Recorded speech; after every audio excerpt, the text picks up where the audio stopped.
Mokili Live. Le deuxième élément, c'est que nous avons dépassé ce nouveau cycle des élections pluralistes, puisque parfois nous oublions les acteurs majeurs qui sont appelés à intervenir dans la diffusion de l'information électorale qui constitue, vous le savez, un facteur déterminant pour le processus électoral. Il s'agit du pouvoir organisateur des élections, la Commission électorale nationale indépendante, le ministère des médias et de l'initiation à la nouvelle citoyenneté, qui exerce la tutelle du secteur des médias, le régulateur en République démocratique du Congo, le Conseil supérieur de l'audiovisuel et de la communication, et l'UNPC qui fédère les acteurs des médias et contribue aussi à l'autorégulation. Mon ministère se félicite de la mise en œuvre de ce cadre de concertation entre ces différents segments du secteur et la Commission électorale nationale indépendante. Il s'agit de mettre en place une commission ad hoc en vue d'harmoniser les conditions de la couverture des élections par les médias, définir le rôle de chaque acteur, élaborer à cet effet les termes de référence de cette synergie et faciliter l'accréditation des journalistes aux différents scrutins électoraux à venir. Nul n'ignore le rôle principal des médias dans le processus électoral. Je voudrais rappeler les vives tensions qui avaient été provoquées en 2011 suite au comportement irresponsable aux partisans de quelques-uns dans notre secteur. Mesdames, Messieurs de la presse, une élection libre et transparente est un gage de paix et de tranquillité pour le pays. Il est donc souhaitable que les journalistes s'imprègnent des instruments réglementaires et légaux qui régissent leur noble métier pour contribuer à des élections apaisées et à la pacification subséquente de la République démocratique du Congo. En s'y prenant à temps et en impliquant tous les acteurs concernés, ici rassemblés, l'initiative prise par la Commission électorale nationale indépendante de créer la commission ad hoc médias et élections peut permettre de corriger les erreurs du passé à cet égard. Parmi les matières sur lesquelles nous sommes invités tous à donner nos contributions dans ce cadre de concertation figure l'accès aux médias pour tous les opérateurs politiques et l'équité dans les temps d'antenne accordés aux différents candidats au scrutin divers. Une réglementation assurant cette équité dans les médias privés, surtout lorsque les promoteurs des dits médias sont eux-mêmes partie prenante, est indispensable. Aux compétitions électorales s'impose, à notre avis, que cette commission veille à proposer aux uns et aux autres une feuille de route qui détaille les activités à mener avec un chronogramme précis et réaliste.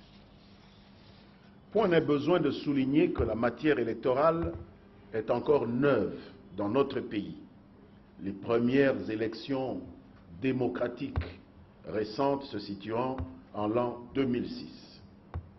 Au regard de sa complexité, il faudra que chacun d'entre nous ait l'humilité d'accepter de se remettre en question pour se recycler.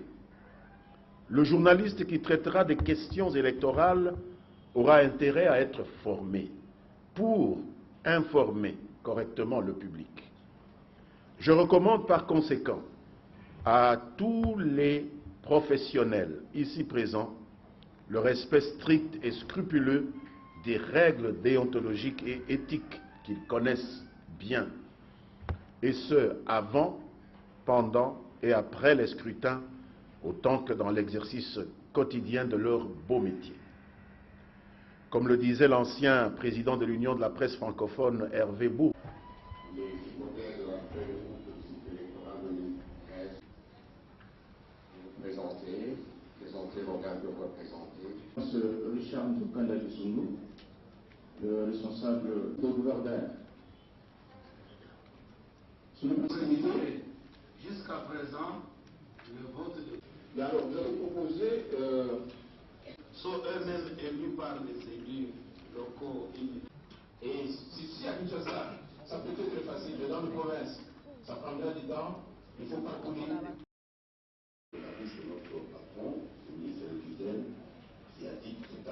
Comme ça s'est fait aux États-Unis. Parce que si nous avons les résultats le même jour, nous pouvons demander aux États-Unis. Merci beaucoup pour la question. Je pense que vous avez assisté à cette réunion entre les différentes institutions d'appui à la démocratie et les organes de presse représentés ici par leurs responsables respectifs. Je pense qu'au niveau de la presse, vous avez suivi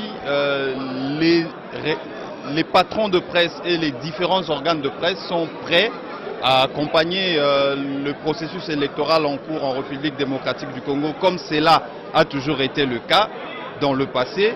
Et nous attendons, en collaboration avec la CENI et les différentes structures au niveau de la presse, pour mettre en place cette commission ad hoc qui aura la mission d'accompagner des... Monsieur Bruno Bolisson, pour le compte de la radio-télévision Groupe L'Avenir, RTGA, cette rencontre avec finalement la CENI, est-ce que cela peut constituer des garde-fous pour amener à mettre le Congolais en confiance et puis baliser le chemin d'un processus électoral un peu plus clair pour pouvoir effacer ou corriger les erreurs du passé? Cette commission ad hoc, comment vous appréciez cette initiative de la CENI? En initiant ces concertations avec la presse, la CENI prend au sérieux les déficits de communication qui caractérisent malheureusement la plupart de nos institutions publiques. Et elles communiquent quand elles sont en difficulté.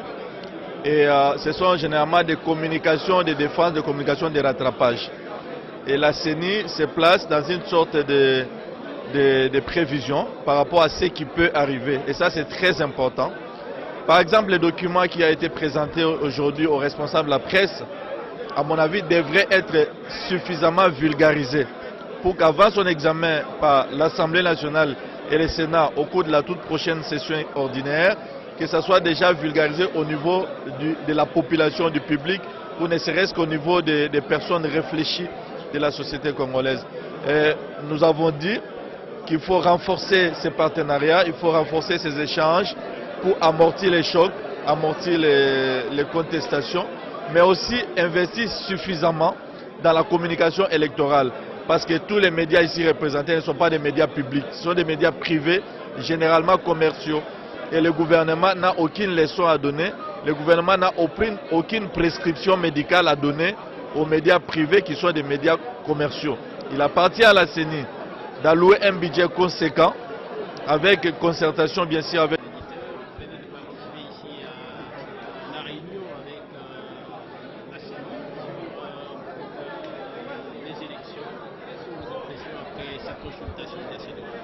Mes impressions sont nettes.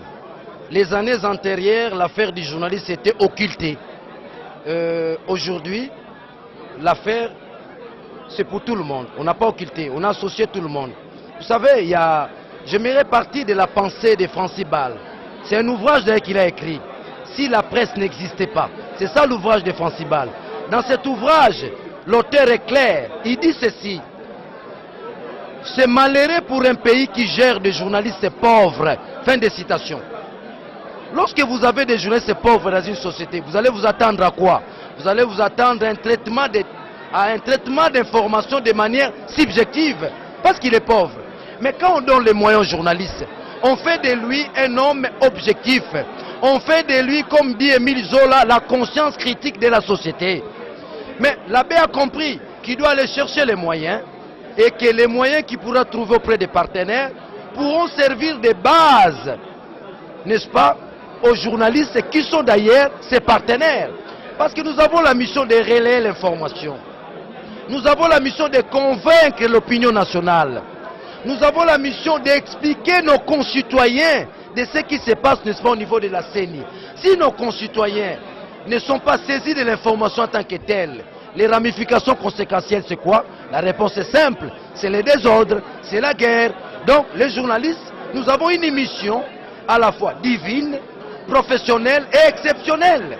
Et cette mission ne peut pas l'accomplir dans la pauvreté. Non! Un pauvre ne peut pas donner le meilleur de lui-même. Les journalistes ne peuvent donner le meilleur de lui-même. Si c'est le massif, on lui donne les moyens appropriés devant lui permettre à traiter l'information avec objectivité. Évidemment, à ce stade, je suis au niveau de l'épistémologie. L'objectivité, c'est ça d'ailleurs l'attribution du journaliste. L'objectivité, j'insiste. Cette objectivité ne s'articule que par rapport aux moyens. Donc la réunion d'aujourd'hui, c'est quoi en fait? Au finish, l'abbé, le président de la CENI, doit aller chercher les moyens auprès des partenaires et que les retombées de ces moyens-là puissent aussi être bénéfiques aux journalistes. Je prends le cas d'un journaliste accrédité à la CENI. S'il n'a pas de moyens, il va donner le meilleur de lui-même. Comment? Parce qu'il peut aller là du matin au soir, sans rien. Il va s'en sortir comment? Moi, je crois que l'État congolais et la CENI, nous sommes mis d'accord qu'il faut donner les moyens aux journalistes. Dans la rencontre d'aujourd'hui...